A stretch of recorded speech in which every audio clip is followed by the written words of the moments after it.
We have with us tonight an incredible human being who we are fortunate enough to come back to talk about being a veteran himself, what it's like. Mark, could you please introduce our guest for tonight? Absolutely. Honored to introduce Patrick Troy-Brandt, who was born and raised in Burlington, North Carolina. Patrick grew up acting and teching in community public school theater, only putting his artistry on pause to join the Army after graduating high school in 2004. After an honorable discharge in 2010, Patrick returned to his home and used the GI Bill to attend Guilford College in Greensboro, North Carolina. Outside of school, Patrick reconnected with old theater friends, helping to develop the Fly By Night Theater Company. The FBN gang enjoyed some wonderful years creating new, innovative, and sometimes hilarious work before succumbing to the financial woes of what many local theater companies had.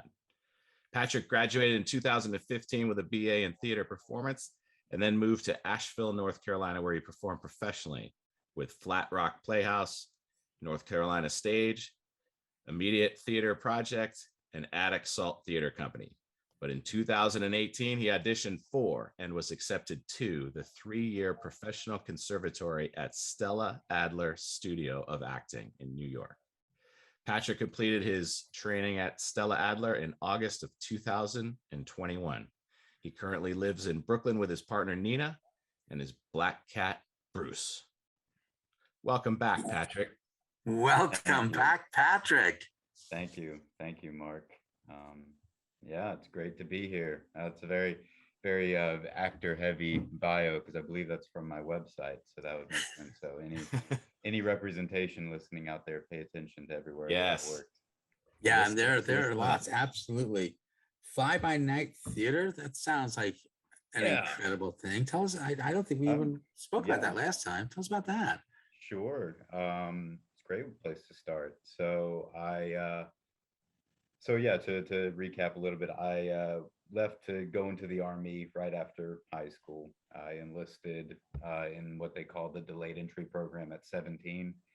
When I was still in high school, I knew I wanted to go in, at that point, and you can sign up technically as a child, as long as you don't actively deploy to war before you're 18, you can, go through basic training and all that. But anyway, so after the Army, I went back to my hometown in 2010, and I had a bunch of friends that went to school for theater. And my plan after the Army was to be a history teacher, actually, and I figured I would keep acting as kind of a hobby, but I didn't really think I'd want to do it, professionally, or think I could. So my friends approached me about starting up a little independent theater company, and we had a great time with that, for a few years before, like it says, just the reality of starting a theater company is it's probably going to tank at some point, but have fun while it lasts. So yeah, we did. Yeah. That sounds like so much fun. Did you bring a lot of the energy that you had in the service? I mean, because we're going to be definitely focusing on the service. Yeah. So yeah, I actually, so I want to talk a little bit about this event I just went to this past Monday, in which Adam Driver, the actor, he's a Marine veteran, and he believes very strongly in connecting veterans to the arts community, and active service members to the arts community. And he has a organization called Arts in the Armed Forces that puts on events such as the one that I went to with my wife this past Monday, where it was Adam Driver and a number of other actors, Stephen Boyer, John Turturro, Lucy Taylor, Jonathan Majors, a lot of celebrities going up there and offering monologues and other performed pieces for a theater full of veterans, and it was a free event.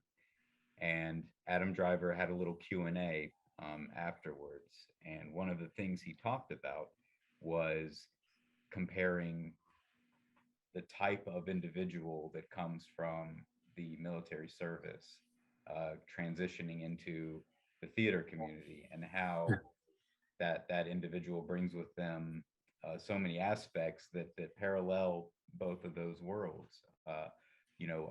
Just having a work ethic and just having that drive, knowing that you need to show up early if you're showing up on time, and if you're on time, you're late.